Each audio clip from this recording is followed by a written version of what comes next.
Oke, assalamualaikum warahmatullahi wabarakatuh. Waalaikumsalam warahmatullahi wabarakatuh. Oke, balik lagi di sini saya Rifki Muyasar dan bersama rekan saya. Saya Uswatun Hasanah, Nah, di sini kami akan membawakan tentang materi tentang tafsir apa, Us? Kabeh Sains. Tafsir sains dengan materinya yaitu perspektif konsep penciptaan bumi, perspektif Al-Qur'an. Jadi di mana di dalam konsep ini yaitu penciptaan bumi, kita mengaitkan penciptaan bumi ini dengan Al-Qur'an. Bagaimana dalam surat Fussilat ayat 9 sampai ayat 12. Di sana menyatakan bahwasannya bumi itu tercipta dalam waktu yang 6 masa. Kemudian adapun beberapa konspirasi tentang penciptaan bumi ini pun ada gitu. Mungkin dari para ilmuwan ataupun para mufasir. Mungkin Mbak Us ada konspirasi mungkin tentang penciptaan bumi ini? Kalau mungkin konspirasinya lebih banyak ke bentuk bumi sih. Yes, kita tahu kalau bentuk bumi itu ada yang mengatakan datar, ada yang mengatakan bahwa bumi itu bulat.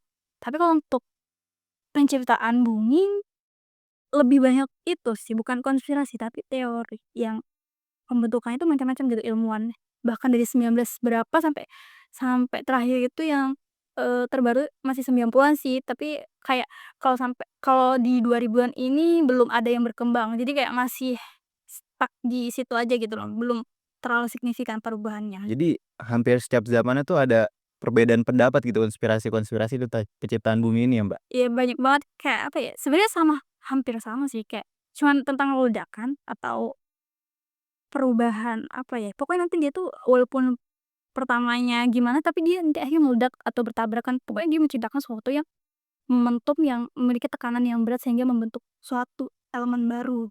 Pokoknya walaupun teorinya beda gitu, tapi ngarahnya sama satu tujuan gitu ya, Mbak? Iya, jadi membentuk membentuk bumi kita ini tadi. Oke. Tapi kalau menurut Mbak U sendiri, ada nggak sih, apa Mbak namanya, pengertian bumi itu sendiri Mbak, menurut Mbak, atau dari pendapat para mufasir gitu yang Mbak ketahuin? Kalau, dalam tafsir bumi, kita tahu bumi itu adalah tempat di mana kita hidup, planet ya, planet tertinggi dari tata surya yang mana matahari itu sebagai pusatnya.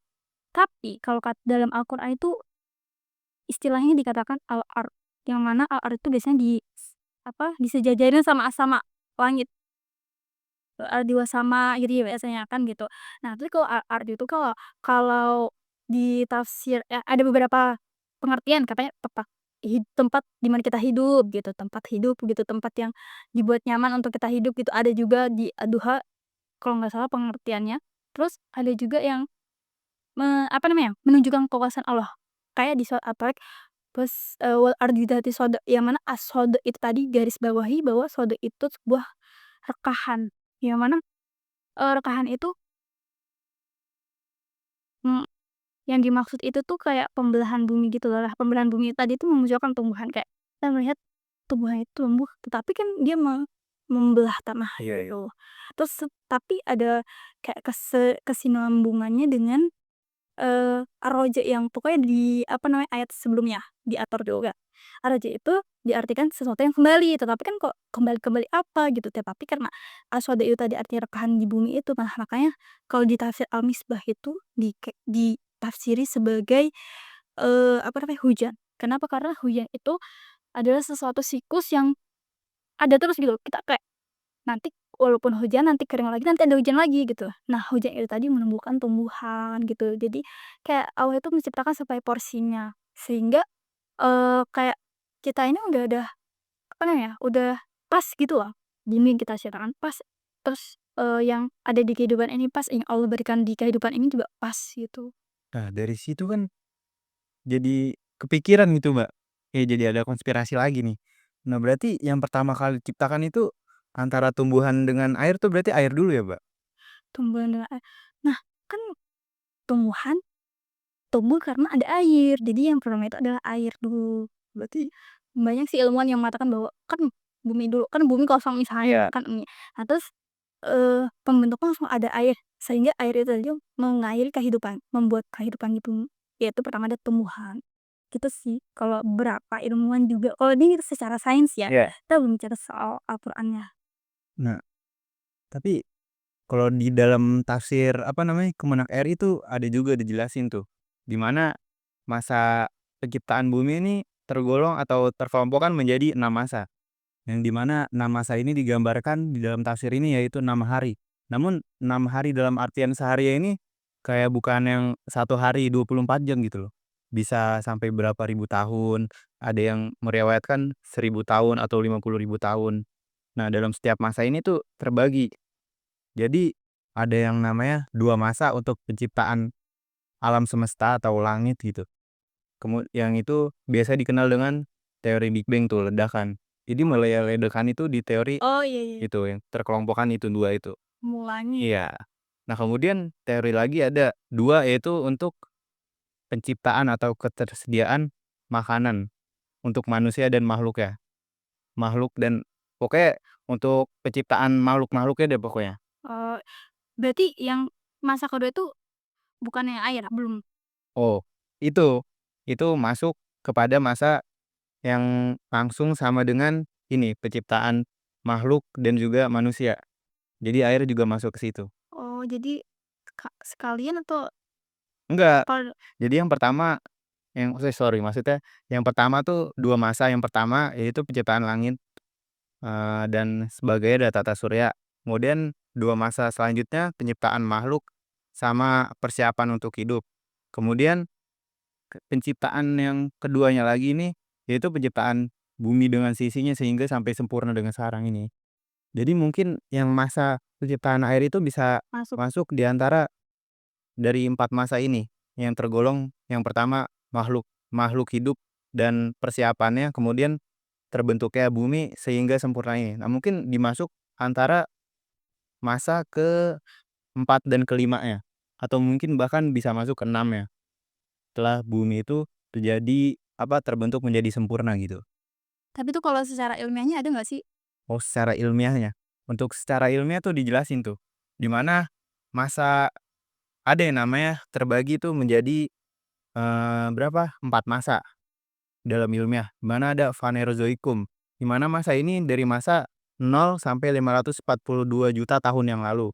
Kemudian ada, apa ya, itu Phanerozoikum, terus Proterozoikum, di mana ada masa 542 tahun sampai masa ke 1.800. Kemudian ada lagi masa Archean, di mana masa ini dari yang sebelumnya itu dari 542 sampai 2.500, kemudian dari Archean ini 2.500 sampai 3.800, kemudian ada yang namanya Hadean, dari 3.500 sampai 4.800. Jadi di mana di masa ketiga ini yang bernama Phanerozoikum, yaitu bumi mulai tercipta tuh, yang berasal dari akibat dari ledakan Big Bang itu. Jadi serpihan-serpihan asap, kemudian debu-debu itu akhirnya ini terpencar, terpecah belah, kemudian terbentuklah suatu gumpalan-gumpalan sehingga membentuk suatu hal yang besar. Nah, itu pada masa Phanerozoikum. Kemudian lanjut lagi masa Proterozoikum, di mana dari masa setelah terbentuknya ini bebatuan tadi, gumpalan-gumpalan debu yang kuat itu, kemudian memecahlah tuh sebuah debu-debu ini atau bentukan-bentukan debu yang gas dan yang padat ini, kemudian terpecah belah, akhirnya membentuklah suatu yang namanya Pangea atau benua gitu. Kemudian muncul lagi setelah itu Archean. Archean di mana pada masa Archean ini mulai tuh udah masuk namanya makhluk-makhluk hidup, mulai ada kehidupan tuh. Cuman masih primitif gitu kehidupan. Manusia? Bukan, belum manusia mungkin. Entah itu manusia atau bukan, tapi udah mulai ada kehidupan di situ. Nah, kemudian masa ke-6 baru tuh mulai terciptanya gunung-gunung, kemudian sempurna tuh, jadinya sempurna. Ini masa ke-6. Kemudian bumi ini bisa dijadikan untuk tempat hidup gitu. Itu masa ke-6 tuh. Baru mulai udah hampir sempurna. Udah sempurna mungkin bahkan karena udah ada langit gitu. Jadi matahari juga udah mulai berevolusi, udah berotasi, adanya pergantian siang dan malam gitu, Mbak. Kalau di ilmiah juga ada sih yang pertama kan pastinya pembentukan bumi, Iya. itu fix. Terus yang kedua itu adalah air dan tumbuh-tumbuhan. Kalau maksudnya kalau teori-teori ilmiah itu sebenarnya nggak tahu ya, karena kan karena nggak ada yang hidup masa itu. Iya, betul. Karena sangat dilogitas sekali tuh, tidak ada yang hidup gitu. Jadi tapi kayak ilmuwan-ilmuwan itu meriset gitu. Dan itu tuh katanya tumbuh-tumbuhan, terus ada juga penyertaan hewan ternak. Jadi nah, belum belum sampai hewan ternak, sampai ke itu, apa namanya, itu loh, apa namanya, gunung. Gunung Oh, sebagai, iya. kalau di dalam Al-Quran ada sih katanya gunung sebagai paku bumi. Nah, jadi dia tuh kayak menstabilkan gitu loh bumi dan Stabilkan bumi gitu ya? iya. Terus ada juga ternyata teori kayak gitu. Terus, itu sih, sama pembentukan elemen dasar kayak kerak-kerak bumi gitu. Terus waktu itu jadi itu deh, apa namanya, kehidupan. Jadi ya hampir sama sih, hampir sama. Jadi mirip, iya mungkin Cuman ini versi ini ilmiahnya ya? ilmiah. Iya, iya ilmiah. Kita hanya bersumber dari ilmiah doang itu, nggak yang dari Enggak, pakar-pakar mufasir gitu, nggak ya? ya ini dari teori sainsnya. Oke. Kemudian tafsir al-Misbah juga itu ada ngejelasin juga tuh, Mbak, di mana dalam tafsir al-Misbah, dalam surat Fussilat ayat 9 sampai 12 di mana kata wa baraka fiha tuh ketika bumi tuh kemudian setelah bumi dijadi hamparan, kemudian terciptakannya makhluk-makhluk, kemudian ditemukannya sumber air, terus ada makhluk itu pada waktu itu tuh Said Kutub menggambarkan bahwasannya di situ tuh udah ada pohon gitu, Mbak. Jadi tumbuhan Heeh, kata apa ya, wa baraka fiha tuh jadi Allah tuh wa baraka fiha gitu loh. Maksudnya memberi keberkahan, dalam artian ini kan pohon yang Allah ciptakan juga keberkahan gitu bagi umatnya, bagi makhluk-makhluknya kan. pertama waktu itu. Heeh. Karena apa, kita sebagai manusia juga kan nyari, apa namanya, nyari uang, nyari makanan, nyari sumber makanan atau nyari yang lain tuh dari pohon juga gitu loh. Kayak makanya ada istilah pohon, apa namanya, pohon kelapa 1000 guna lah, entah daunnya yang bisa jadi ini tuh. Nah itu maksud dari obat Fungsi Al-Fahad. pramuka. Dari tunas kelapa sampai kelapanya bisa berguna. Terus tapi, tahu nggak sih ada teori sains yang mengatakan bahwa, teori Big Bang itu bergenerasi. Tahu nggak sih, kamu pernah denger nggak? Gimana tuh bergenerasi, Mbak? Jadi teori Big Bang kan kita tahu ledakan dahsyat, Iya. boom, tahu kan? Terus habis itu, di situ dia kok dia, maaf, menciptakan sebuah bumi. Nah, tapi bumi itu ternyata tuh berkembang, tahu nggak? Jadi kayak dia tuh berkembang, akhirnya kiaras meledakai, apa kan, ya kiamat lah intinya. Oh iya, iya. Tapi dia nanti mengerucut lagi membentuk, Bentuk bumi lagi. iya gitu. Jadi kayak, tapi kan di dalam Al-Quran kan ada kan katanya kehidupan Gimana? kehidupan baru gitu ya, kayak kayak kehidupan, Kayak selain di bumi gitu. iya kayak gitu.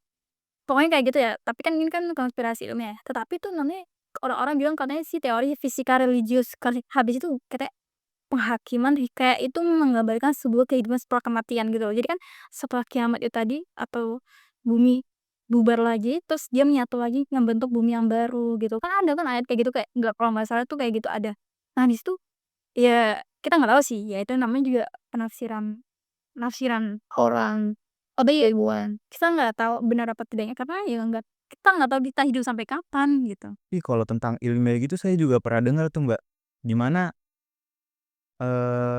ada yang memandang gitu, bahwasannya kalau di bumi itu kan yang menjadi bahan langka atau kayak bahan suatu benda yang istimewa tuh apa? Berlian kan? Oh iya kan dia mahal ya. Mahal. Nah, tapi kebalikannya, justru mereka orang-orang atau makhluk-makhluk yang hidup di luar bumi itu justru malah pohon yang notabene sering kita lihat tuh justru bagi mereka tuh berharga. Karena apa? Karena Tidak, kalau Mbak tahu tuh, pohon tuh cuman bisa hidup tuh di bumi doang. karena di bumi cuma ada air. Iya. Iya kah? Kayak Enggak, cuma ada pokoknya karena di bumi mungkin, apa ya, emang subur gitu, air ada, mungkin di angkasa di planet lain kan contohnya matahari. Matahari di mana? Suhunya tuh, bener-bener kan. kita di sini, kita merasakan Makanya, kita di sini bisa merasakan semuanya gitu loh. Panasnya matahari kita dapet, terus bintang-bintang di langit yaitu merupakan planet-planet yang mungkin sedang berotasi, kelihatan gitu malam. Kayak misalnya kadang-kadang kalau sore gitu sering lihat ada ini enggak sih, matahari 2 tiba-tiba kalau nggak ada bulan apa gitu. wah nggak pernah, Oh, nggak pernah? belum, maksudnya belum pernah mau, tapi belum kayak foil belum. Heeh. Jadi sekarang tuh juga banyak gitu, kayak apa namanya, YouTuber atau konten kreator gitu yang ngeliput kayak gitu. Tapi emang letaknya tuh nggak kayak yang di satu daerah gitu. Jadi dia tuh ngambilnya di daerah-daerah sana gitu, kayak Papua, Kalimantan, atau di mana planet tuh kelihatan gitu dari bawah. Tapi itu harus Pakai teropong. betul, bukan ada teropong yang ini khususnya gitu, teleskop atau apa gitu, lupa namanya. Karena dia melihat benda jauh ya. Ya betul. Eh, tap tapi itu kan tadi kan, tapi kan di orang mungkin di tempat lain juga ada oksigen ya, tapi kenapa di sini kita bisa hidup kan? Gimana? Di tempat ini juga ada. Bisa jadi. Ada. Kan kita digadang-gadang bisa pindah tanah loh ke Mars, karena di sana katanya ada oksigen. Tetapi tapi katanya nggak sebaik bumi karena katanya ya nggak ada pohon atau gimana sih gitu. Nah itu mungkin kurang tahu juga ya, itu kan konspirasi konspirasi para pakar ilmuwan gitu, para ahli-ahli astronom yang udah kayak nguasain gitu ilmunya. Tapi saya kurang tahu juga kan konspirasi gitu, entah di sana ada apa gitu, kurang tahu sih, Mbak. Yang pokoknya yang kita tahu itu tentang bumi intinya bumi kita walaupun sejalan dengan konspirasi manapun tentang teori pembentukannya, tapi ya kalau kita sebagai umat Islam menurutku kita meyakini bahwa bumi itu diciptakan oleh Allah Subhanahu wa Ta'ala. Kayak gitu Yang sih. paling yang terpenting itu. Tambahan mungkin yang terakhir ya sebagai penutup, mungkin ada yang bertanya gitu, kenapa sih bumi itu nggak diciptain secara instan gitu, sedangkan Allah mengatakan dalam surat Yasin, "Kun fayakun" gitu. Jika Allah berkata ya bisalah, kenapa nggak dijadiin langsung gitu. Nah dari situ tuh sebenarnya ini loh, apa namanya, bisa dilihat bahwasannya Allah tuh pengen ngasih unjuk kepada umat atau pada makhluk-makhluknya, bahwasannya setiap segala sesuatu itu nggak bisa langsung instan jadi gitu. Jadi kayak misalnya kita mau duit nih, ya kita harus ada usahanya gitu, butuh proses. Bagaimana kita lahir di dunia ini butuh proses juga. Emang kita lahir langsung ada wujudnya? Enggak kan? Masih iya bener. Melalui penciptaan manusia yang mana masuknya sel telur, percampuran sel telur dengan sel sperma, kemudian Segitu rumitnya. seberapa rumitnya sehingga akhirnya muncullah sebuah manusia seperti sekarang kita ini. Iya sih, bener. Membuat Mungkin kita berpikir. betul. Mungkin itu ya, yang mungkin sekiranya bisa memberikan tambahan wawasan ya, dan sekiranya ada kesalahan juga mungkin bisa dibenarkan atau dibenarin atau apa namanya, kritik saran lah ya, Mbak, ya, istilahnya. Karena kita juga tempatnya salah. Betul, kita manusia tempatnya salah, hanya Allah yang Maha Benar. Kurang lebihnya mohon maaf. Wassalamualaikum warahmatullahi wabarakatuh. Waalaikumsalam warahmatullahi wabarakatuh.